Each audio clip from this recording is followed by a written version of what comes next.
기존의 전통적인 AML 솔루션과 가상화폐 거래소 전용 AML 솔루션이 어떻게 다른지 좀 이 부분에 대해서도 궁금하신 분들이 많을 겁니다. 자세한 설명 부탁드립니다. 예, 당연히 존재하니까 제가 이런 네. 대답을 나누고 있겠죠. 네. 먼저 기존 금융회사 솔루션과 그러니까 VASP 특화 솔루션의 차이점에 대해서 말씀을 드리겠습니다. 먼저 제 답은 같으면서 다르다입니다. 같다는 것은 일반적인 금융회사들이 사용하고 있는 솔루션에 모든 기능을 적용해야 된다는 것이 같다는 점이고요. 다르다는 점은 일반 금융회사가 사람과 계좌 중심으로 구성되어 있는 것에 더해서 VASP에는 코인과 지갑이라는 세계가 또 하나의 세계가 존재한다는 것입니다. 따라서 이 두 세계를 모두 포괄하는 솔루션이 되어야 한다는 것이 VASP를 위한 자금 세탁 방지, 다시 말해서 크립토 AML 솔루션 이번에 출시한 그것의 어떤 내용이 되겠는데요. 예를 들면 WLF 워치리스트 필터링에 대해서 저는 WLW라고 하는데 워치리스트 월렛, 그러니까 지갑에 대한 어떤 필터링 혹은 블랙리스트 월렛이 있는지 없는지에 대한 확인 이런 것들을 해야 하고 계좌 간 거래 내역을 분석해서 보고하는 것 외에도 지갑 간의 어떤 거래 내역에 대한 추적을 하거나 분석을 할 수 있는 그런 기능이 있어야지만 VASP를 위한 제대로 된 자금 세탁 방지 솔루션이라고 할 수 있겠습니다. 옥타의 크립토 AML 프리즘은 VASP에 특화된 자금 세탁 방지 솔루션입니다. 즉 앞서 말씀드린 기존 사람과 계좌로 이루어져 있는 그런 영역과 코인과 지갑으로 이루어져 있는 이 두 가지 영역을 모두 아우르는 위험 기반 자금 세탁 방지 토탈 솔루션이라고 말할 수가 있습니다. 아, 그렇군요, 대표님. 그런데 이 거래소분들도 다들 나름대로의 자구책을 좀 만드시고 보안 솔루션을 새롭게 구축하면서 페데프 규제를 발맞추고 있다. 이런 기사도 제가 많이 접한 것 같습니다. 현재 이 거래소들이 도입하고 있는 AML 솔루션과 대표님이 말씀하신 크립토 AML 프리즘은 어떻게 다르죠? 예. 자금 세탁 방지 시스템은 여러 가지 구성 요소가 있습니다. 고객에 대해서 심사를 하는 KYC라고 그러는데요. Know Your Customer. KYC 안에는 WLF라든지 RA라든지 많이들 들어보셨을 겁니다. CDD, EDD 이런 부분이 있고요. 그리고 또 CTR이라고 하는 고액 현금 거래, 혐의 거래 또는 의심 거래라 불리는 STR 이런 부분. 그다음에 KY에서 고객이 아니라 직원 알기제, Know Your Employee죠. 그다음에 내부 통제, 위험 평가, 위험 지표 보고 등 여러 분야가 있습니다. 이런 것들을 각각을 따로따로 보면 하나의 이제 기능이라고 볼 수가 있는데요. 그런데 자금 세탁 방지 업무라는 것은 이런 여러 개의 기능을 물 흘러가듯이 이제 따라가면서 처리를 해야 되는 과정입니다. 그러니까 프로세스라고 얘기할 수가 있는데요. 즉 결과도 중요하지만 이 처리 과정이 굉장히 중요한 업무이기도 합니다. 보안 사고도 그렇지만 전문 해커가 작정을 하고 저 금융회사를 해킹해야겠다라고 마음을 먹으면 막기가 굉장히 어렵다는 것이 이제 사실이기도 하고요. 마찬가지로 해커들이 예를 들면은 이 국방성도 해킹을 해서 얼마나 보안이 잘 돼 있을 거라고 우리가 상상을 할 수 있는 그런데도 해킹을 하는 것처럼 자금 세탁 방지도 작정을 하고 돈 세탁을 해야 된다면 현실적으로는 막기가 상당히 어려운 것이 현실입니다. 이런 상황이 벌어지면 그래서 자금 세탁이 이루어졌다고 그러면은 감독관청에서 이제 감사나 조사를 나오게 되는데요. 이때 중요한 게 뭐냐면 자금 세탁 방지 전 과정이 규정대로 잘 이행이 되었는지 그렇지 않은지에 따라서 처벌의 수위가 달라질 수가 있습니다. 중요한 것은 수행을 하는 것이 제일 중요하지만 조사를 받을 때 수행했다는 근거가 잘 기록되어 있고 입증이 가능하냐 안 하냐 이런 것도 굉장히 중요합니다. 아무리 잘했더라도 그 근거를 갖다가 제시하지 못하면 그거를 누가 한 것으로 인정을 해주겠습니까? 그거는 억울하지만 그거는 근거 제시를 못하면 하지 않은 것으로 규정을 이행하지 않은 것으로 간주가 되기 때문입니다. 그때 가서 아무리 항변을 해도 통하지가 않습니다.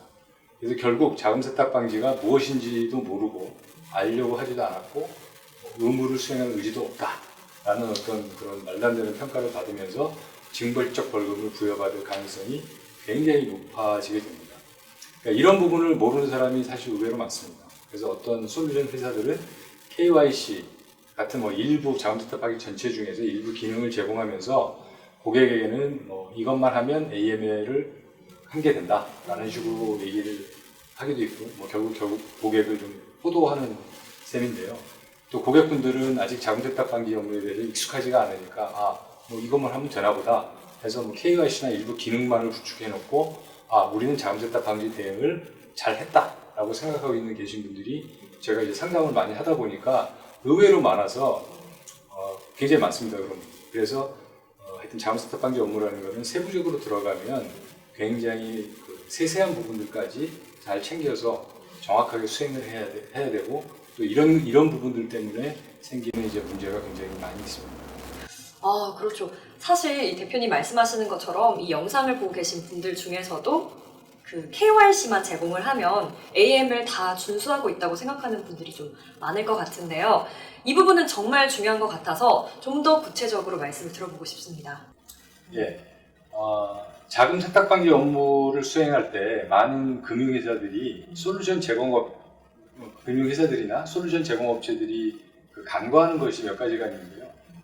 첫 번째로 그 수행을 해야 할 것을 수행하고 수행했다는 근거를 기록으로 남기고 법적으로 5년간 보존하게 되어 있습니다. 그래서 이 부분을 철저하게 보존을 해야 됩니다. 그래서 이 부분을 놓치면 아까 말씀드린 대로 수행을 했음에도 불구하고 입증을 못하기 때문에 이제 처벌이나 이런 불이익을 당하게 되어 있고요. 또 두 번째로는 또 하지 말아야 할 것을, 사람이 뭐 실수를 할 수 있는데 실수로라도 뭐 하지 말아야 될 것을 하면 안 됩니다.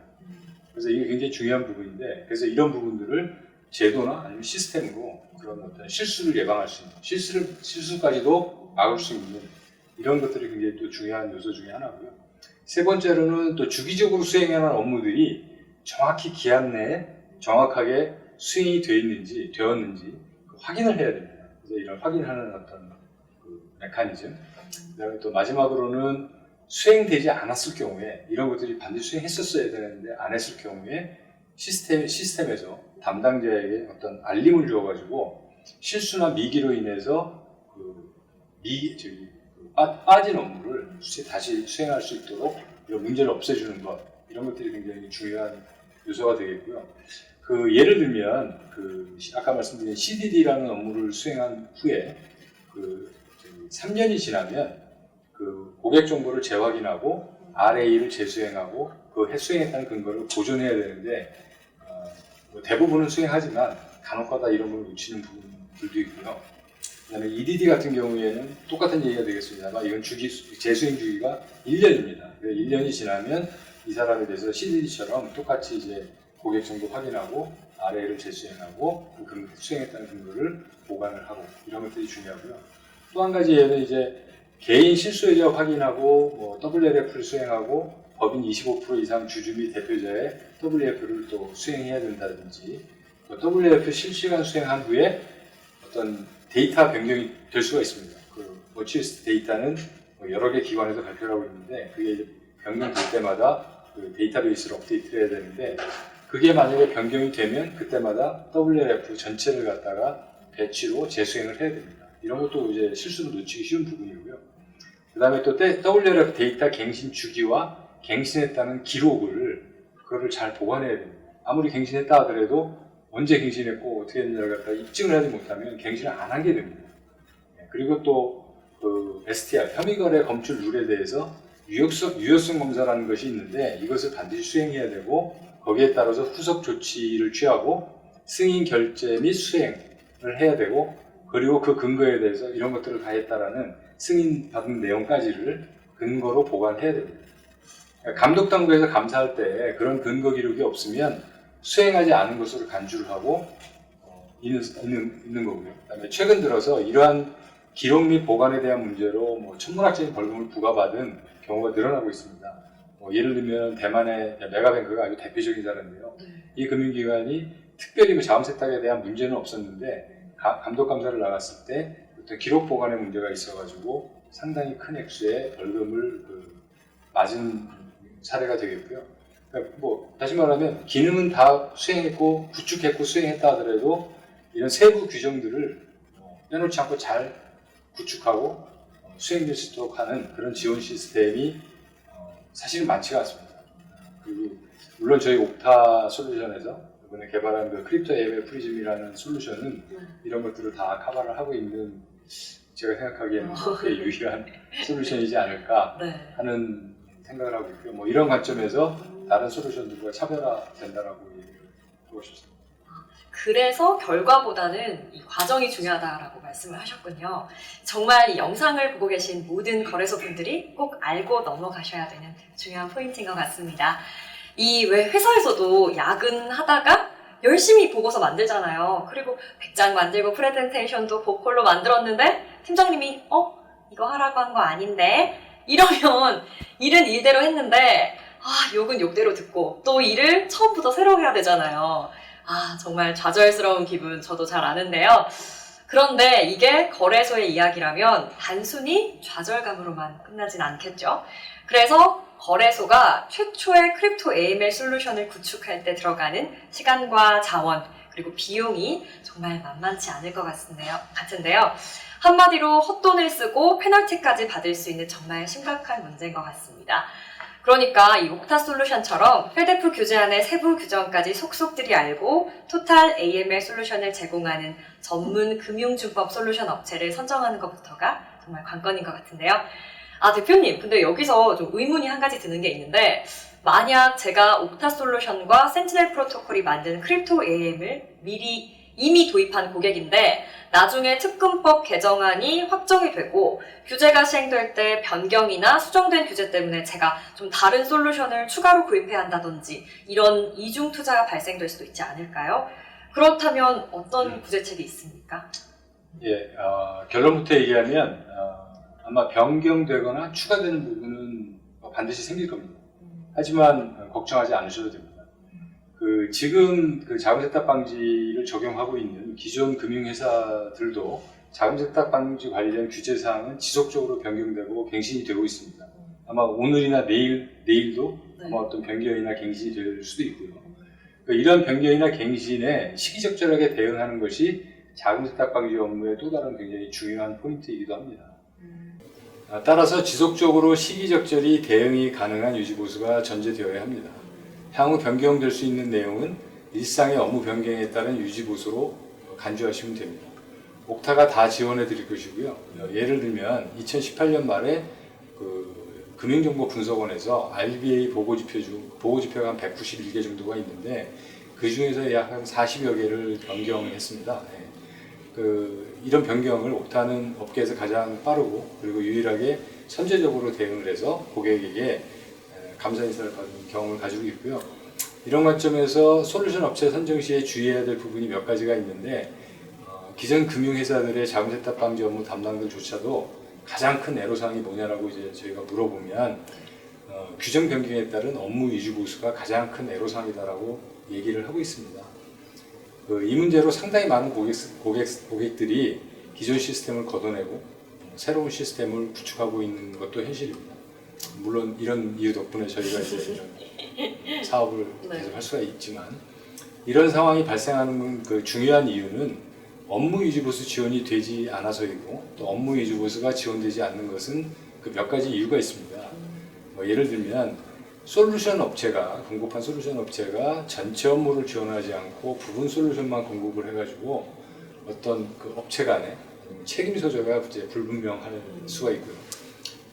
또 하나는 이제 솔루션 제공업체가 유지보수의 지원 체계를 갖추지 않고 적정 인력을 유지해야 되는데 그렇지 않은 경우도 있을 수가 있고요. 솔루션 제공업체가 자금 세탁 방지 솔루션 사업을 중단하는 경우도 갑자기요? 그런 회사도 몇 개 있습니다. 네. 그리고 또 솔루션 제공업체가 유지보수 범위를 어떤 시스템적인 업무에 대한 유지보수가 아니라 어떤 시스템의 버그 픽스나 아니면 이런 거로 국한하는 경우가 또 그럴 수가 있고요. 또 도입된 솔루션이 SI 형태로 개발 구축되어서 고객별로 대응해야 되는 경우가 굉장히 많습니다. 그래서 이런 경우도 문제가 되겠고요. 그다음에 고객별 개별 대응을 위한 개발 수정 이력이 잘 보존되어 있지 않은 경우, 이런 경우에는 그 어떤 부분이 어떻게 바뀌었는지 모르기 때문에 그 대응은 상당히 시간이 걸리고요. 어떤 경우에 이런 일이 발생하냐면 구축을 담당했던 인력이 뭐 이직을 할 수도 있고 아니면은 그 다른 업무에 투입되어서 뭐 당장 지원이 불가한 어떤 이런 경우가 있을 수가 있는데 그럴 경우에 이제 개발 수정 이력이 잘 보존되어 있지 않으면 사실상 유지 보수가 굉장히 어렵다고 볼 수 있습니다. 네, 그럴 경우에 담당했던 인력이 갑자기 이직을 하거나 그만둘 경우에는 굉장히 당황스러울 것 같은데요. 이렇게 자금 세탁 방지를 위한 업무 시스템 구축 시에 유지 보수 가능 여부가 중요한 부분인지는 처음 알았습니다. 네, 맞습니다. 사실은 AML 솔루션을 구축하는 데 있어서 시시각각으로 바뀌는 규제안과 법령의 기준을 계속해서 맞추려면 끝까지 책임감 있게 관리를 해주는 업체와 계약을 맺는 것이 정말 중요한 부분인 것 같은데요. 그러면 AML 솔루션 도입할 때 공급자를 잘 선택해야 될 것 같은데 어떤 부분을 잘 검토해서 선정해야 할까요?